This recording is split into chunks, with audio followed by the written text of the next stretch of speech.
oh, you're super into this? Tell me about it. I want to know things because I'm curious too, where in other situations, people would give you that weird look or just like change the subject or whatever. Welcome to Wandering Weirdly, a podcast for curious adventurers, joyful rebels, and multi-passionate wanderers of every kind. We're Annie and Thomas, friends exploring the messy magic of life and following curiosity wherever it leads. Every episode is a journey through creativity, self-discovery, and the wonderfully tangled map of being a human. Wandering Weirdly is a part of the Bold Departure Network, podcast for those craving an authentic and unconventional life on their own terms. Hello and welcome to Wandering Weirdly. I'm Thomas Butel. And I'm Annie Slade. Annie, how's it going? Good, here we are again. What shall we talk about today? You know, the name of our podcast is Wandering Weirdly, and I think it would be good to talk about what weird means for us. Because weird means a lot of different things. It certainly can. So, yeah, let's talk about it. Yeah, what does weird mean to you? Like, I mean, when we came up with the name for the show, it was just an idea that I had and you were on board, and I would love to know kind of what kind of stood out for you. What was the visual in your mind? When I think of the word weird, for me, it's something about societal permission or societal non-permission. And what I mean by that is when society doesn't allow you to be who you are. You know, they put you in a box and they want you to be in a particular mode or way of being or way of doing. And I know when I was growing up, it's like, oh, don't do that. What will other people think if you do that? Or, you know, that type of thing. Now, I grew up in a household where, you know, my parents were teenagers in the 1950s. So they grew up in the 1950s, and the 1950s was a very conformist time, a very conformist era. So that may have something to do with it.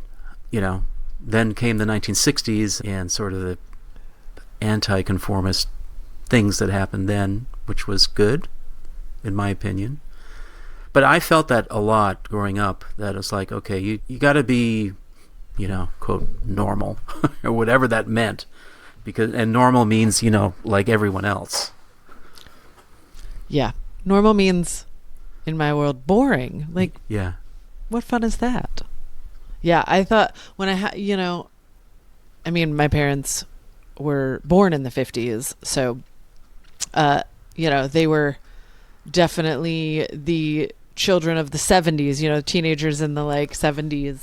You know, the house when I was younger was very religious, and it was one of those high demand religions that requires a lot of conformity and like, oh, you have to do what everyone else is doing. These are the rules, you know, and even like, you know, teenagers are terrible. Just kidding. I love them. But I mean, they're pretty mean. They can be really harsh. Especially, you know, especially early teenagehood, you know. Oh man, like, yeah, that like 12 to 15 age. Right, where you're trying to figure yourself out and trying to, you know. Totally. And I mean, I taught junior high for a few years and I love them, but yeah, like, you never wanted to be the weirdo, right? Like, everybody was trying to fit in, but my people were always the weirdos. Like, I always think of weird as like, we're on the fringes. We're the ones that don't necessarily play by the rules. We have some sense of being different, whether, you know, I know people who really struggle with that, who like wish that they were more normal and would, you know, and could fit in better and all of that sort of thing. And I mean, I guess over the years I've just come to embrace it. But yeah, for me, it always is just about, I mean, I say weird in the most loving way. Like, for me, it's just about being on the fringes, being a nonconformist, doing life in a way that's different than what the mainstream expectations are. And enjoying it. Yeah. Like, I feel like that's a huge part of why both of us wanted to start this podcast. For me, it was the thing, that there was so much messaging growing up around that took a really long time to just embrace that, like, no, I'm not normal. I don't want to be, but that it's okay. And it's actually more fun over here. And I think I just wanted a place to have that conversation about that it's okay, that there's a lot of joy and delight to be found in not trying to contort yourself into these boxes that you don't belong in. And I think, too, for me at least, it relates to curiosity. And we've talked about, in the previous episodes, we talked about our curiosity and how curiosity drives us. And the result is that a curiosity will take us places that it doesn't take other people, As an example, when I was in my early 20s, I found out that there was a group of people here in the Bay Area in San Francisco that foraged for mushrooms. And that was out of the ordinary, maybe even a little weird, because, for a lot of people it's like, oh, mushrooms are poisonous, don't do that, type of thing. But mushrooms are beautiful, and they're interesting, and they grow in interesting places and beautiful places, and there are also some excellent edible mushrooms out there for the taking. So that was like, my curiosity led me there.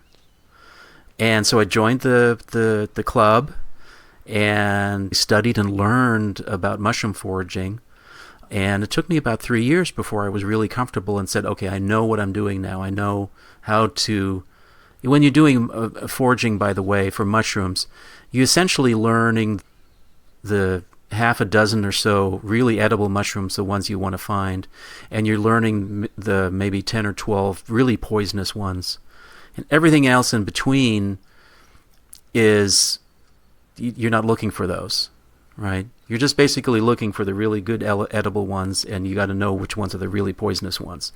And if you know those, that's set. It's maybe you're talking about maybe 20 mushrooms that you have to really learn what they are. Then you can do it really safely. Oh my gosh! Sidebar, like totally random. I love this conversation because I have said since we moved to the Pacific Northwest, I want to take a mushroom foraging class. Like, this is totally a thing I want to do because they're everywhere here. So, see, this is why we're friends. Is that, Yeah. Yes, things like, I want to learn about mushroom foraging because that sounds interesting and also delicious. Sign me up. Yep. For people that are highly curious, like both of us are, and many people that we know are, that curiosity is going to lead us into all kinds of interesting, cool things that are off the beaten path, or just off the beaten path in terms of what other people do. So I think I think for me, that's another thing that sort of encompasses the word weird. Yeah, I think so. I mean, for me, I did, and I don't know if your experience was similar. It was, I did the things. I checked the boxes. I followed the path I was supposed to. Like I went to college and I got married and I got the good job I was supposed to get. And then I reached that point. I reached that moment where, like, okay, I've done all the things. Like, this is what everybody said would make me happy. And that this was the path to satisfaction and happiness. And oh my God, I hate this so much. Like, no, I can't. And that was kind of where it all broke for me, and was just like, well, nope, I guess I've got to like jump off this cliff over here and figure out what else life can look like, because there's no way I can spend the next 30, 40, however many years of my life doing this, because that will just crush my soul. I can't. And so I think that was the moment where I just like, okay, well, I guess I'm not meant for this. And, it was a long wrestling with, okay, then what? And what does that look like? And what does that mean about who I am and where's my place in the world, and is there a place for people like us? How do we make a living and build a life in a way that gives us that satisfaction that other people find in those more traditional pathways? Mm-hmm. And how do we find that for ourselves outside of that mainstream? I think that was, that's kind of been the biggest driver for me in creating this show and in so much of the work that I do, is that like, there has to be another way. Mm-hmm. There has to be a way for those of us who just feel so constricted and out of place in those mainstream. So, let's embrace the weird. Let's find a way forward that, like, I think you and I have talked about this before, that like, just weird enough. Like, I'm not going to build an off-grid cabin in the woods, I mean, as amazing as that would be, I do like some takeout and I like to go to karaoke night or whatever, but right. I do like the comforts, absolutely. Right. How do we find, and that balance is going to be different for all of us. Right. But I think part of what we want to do here, and part of the definition of weird, is that everybody gets to figure out what their version of it is too. Here's you're not in that box, so here's your weird box you have to fit in. Yeah. Right? We spoke a little bit about, teenage years. And so I'm wondering, did you seek out weird in your teenage years? I don't know that I sought it out as much as I drew it to me, if that makes any sense. Okay. That like, I would just like, I moved from like the city to this tiny little mountain town at the beginning of high school. Oh Lord. It was rough. Oh, I can imagine. It was rough. But showing up in this place and looking around and like, okay, who are my people? Who am I going to be friends with? And it wasn't so much an intentional like seeking out weird, but just that the cool kids, the pop, the mainstream, the popular kids just seemed boring to me. I'm like, well, what? That's not very interesting. And so, and even as an adult, this still happens to me. Like, I go to conferences, or there's one specific moment where this happened at a conference back in 2022. And I looked around at the people I was surrounded by, and I was like, yep, my people are the weirdos. That like, it's not on purpose, right. But I feel like we just find each other. Yeah. What about you? Did you seek that out as a kid, or even as a teenager, or was it just kind of a thing that happened? In one way, I was lucky in high school in my teenage years, in that I went to an academic high school. Everybody was focused on, getting into UC Berkeley, essentially. And so, because it was an academic high school, and you had to apply to get in, you had to have certain grades to get in, I would say that being a little bit outside the norm was a little more accepted, and people didn't care as much because they were all focused on like getting good grades. For me, I felt great because it was a large high school and I could just be anonymous. I didn't have to feel like I had to fit in anywhere. I had a couple of friends. We did our own stuff. We were into Monty Python's Holy Grail, absurd British humor. That's what we were into. And so it was fine. And then college, I went to a commuter college, and so I was just doing coursework in college, so it wasn't a big deal. But yeah, my teenage years were just like a few select friends here and there, and that was about it. Okay. I met my wife at college, and she liked Monty Python too, so... Keeper right there. Check. Yeah, exactly. Okay, and another sidebar, because this is what we do. Monty Python. So, top 2 best audio guide tours I have ever had One of them is Doon Castle, where Monty Python and the Holy Grail was filmed in Scotland. Oh, right. And the audio guide is narrated by one of the guys. I can't remember which one, but from Monty Python. And it's so fantastic. Oh. Yeah. I have to take a look at that. Do recommend.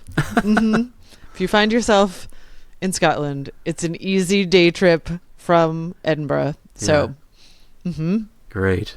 Yeah, that's a fun one. Yeah, that's interesting. I think my high school experience was the opposite because I moved from a school where you could be a little more anonymous to this tiny, like my graduating class was like 120 people. It was, to me, this was tiny town. Yeah. And so it was kind of the opposite where it was like everybody knew who everybody was. And, growing up in Utah, it was a very conservative community. Like everybody was the same. Everybody went to the same church. Everybody went to the same, there was all of that. And so coming in as an outsider already, I'm a weirdo just because I'm coming from the city. And yeah, so it was, there was no way to remain anonymous, which would have been my preference. Like, everybody just leave me alone. And yeah, I think that my rebellious streak has always just been like high school. Oh, you tell me I have to do a thing? No, that's not going to actually work for me. So my grades in high school were atrocious. I ditched class as much as possible. Yeah. And then I got to college and was like, yep, straight A's, great, because I was choosing it. Right. So I think, it's interesting to see kind of how that manifests differently in each of us that feel that we don't fit the norms. So now let's switch to when we go to a conference like the Everything Conference, where I'm not going to say that everyone's weird, but they are people that are curious in all kinds of things. What a difference it feels to be around people that are open and accepting of anything and everything that you throw at them. Oh my gosh. Yeah. That's one of my favorite things about the couple of Everything conferences that we have had is just that even if it's not something that you're into specifically or the other person, like just having that shared level of curiosity is like, oh, you're super into this? Tell me about it. I want to know things because I'm curious too, where in other situations, people would give you that weird look or just like change the subject or whatever. So that's always so much fun to just be in a room with other people who are equally curious. And I feel like there also is a lot of that like nonconformist energy. And the opportunity to collect new friends. So many. I mean, what were some of your favorite, like at those conferences, kind of what is your experience that's different from when you've been to like traditional conferences, whether for work or other interests? Well, first of all, I felt that I could basically just talk to anyone, and be open and leading with vulnerability and leading with like, hey, you want to hear about something that's interesting, that it's going to be an accepting experience right off the bat, and that's kind of fun. Yeah. And I'm naturally shy in those situations, especially in a conference where I'm meeting a lot of people for the first time. I still have a hard time opening up. But it just took me a few hours to realize, oh, I don't have to be so shy. You can let your guard down. Yeah. And I also think that particular group of people or, our fellow weirdos, I'm just going to go ahead and call it our fellow weirdos. I think part of it too is everybody just kind of asks more interesting questions. Like nobody leads with, so what do you do? Like right. That's or if That's they're talking true. about what you do, it's not like, tell me about your job. It's right. Everybody asks more interesting questions. So they kind of bring you out of your shell if you tend to be, if you are a little more shy.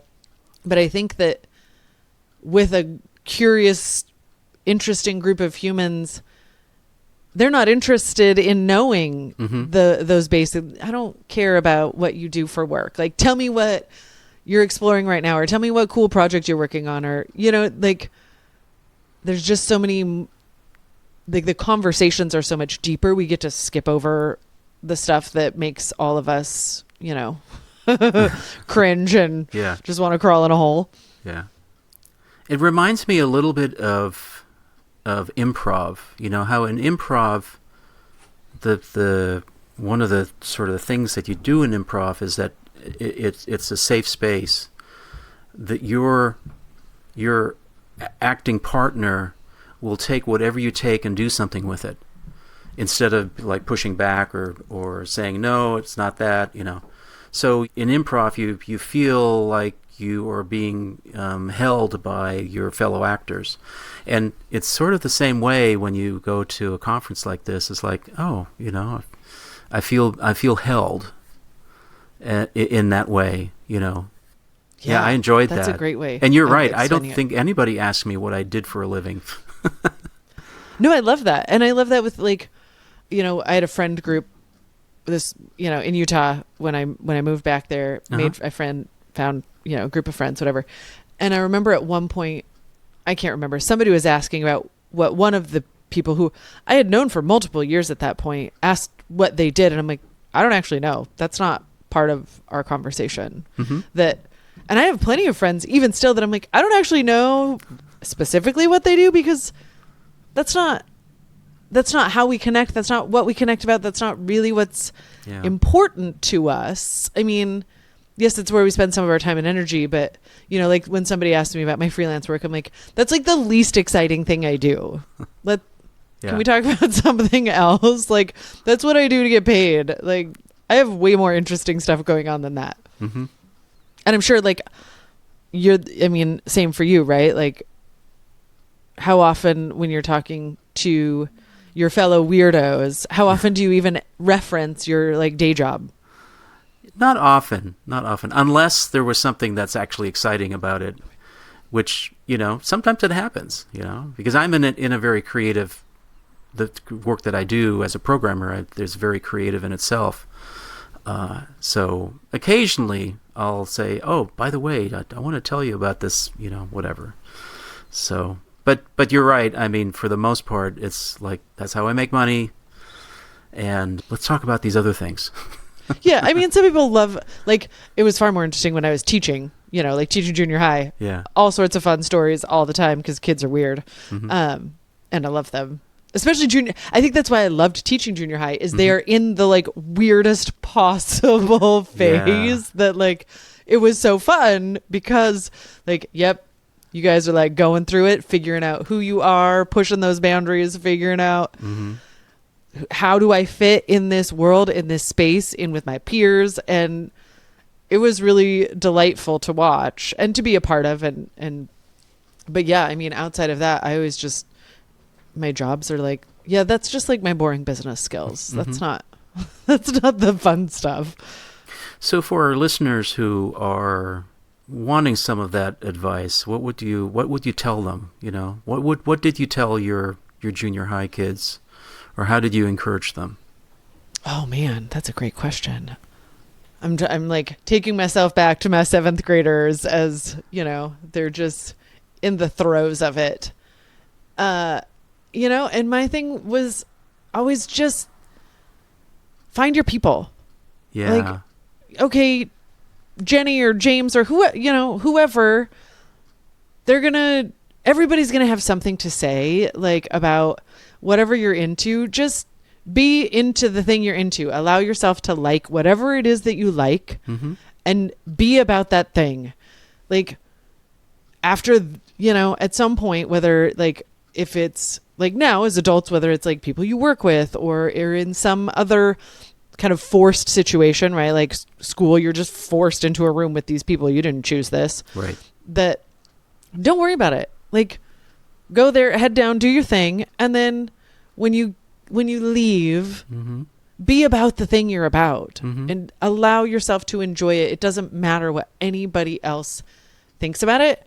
And, you know, now with the internet, we have all of these ways of finding our people that, like, go look for groups who are about that. Right. You know, who else is into this? Find your people, because I feel like that having those connections and having that support and being able to support other people in their weirdness, Mm-hmm.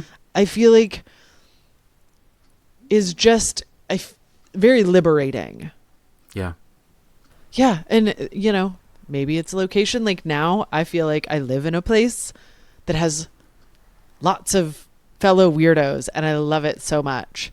It's just a funky, creative community. Mm-hmm. Love it. It's super. I feel like it's super easy to find people and make friends and things here. But that's because of who I am. I feel like more traditional folks would maybe feel the opposite, that like you know, like when I lived in Utah, I didn't fit. That was not my people. Mm-hmm. You know, I found some. I think, you know, we can always find some, but Mm-hmm. so then I went online, and that's, I mean, how I found obviously the Puttyverse, and like Wonderful is an online community for women who travel. Mm-hmm. And, you know, like there's all these little places and pockets where I was able to find and build community. So much of my community is online. And now that I actually live in a physical place Mm-hmm. where there are more of my people, now I'm trying to balance that with like, okay, but I also want real like humans I can be in proximity with Yeah. and go do fun things. But yeah, I feel like finding your people just makes the journey so much lighter and more Mm-hmm. fun. And just that feeling of support, other people who are like cheering you on in your weirdness, Yeah. makes everything so much easier. I'm glad we talked about this topic. I'm glad that Yeah. we sort of spoke to both of our definitions of what weird is. Yeah. Thanks for sharing. All right. Shall we wrap this episode up? Let's do that. All right, friends. Well, thank you so much for tuning in, and we'll be back again soon with another episode of Wandering Weirdly. Take care now. Bye-bye. Thanks for joining us for this episode of Wandering Weirdly. You can find show notes and past episodes at wanderingweirdly.com. Tune in next time for another wild and wandering exploration. Don't forget to check out bolddeparturenetwork.com for more podcasts about authentic and unconventional living.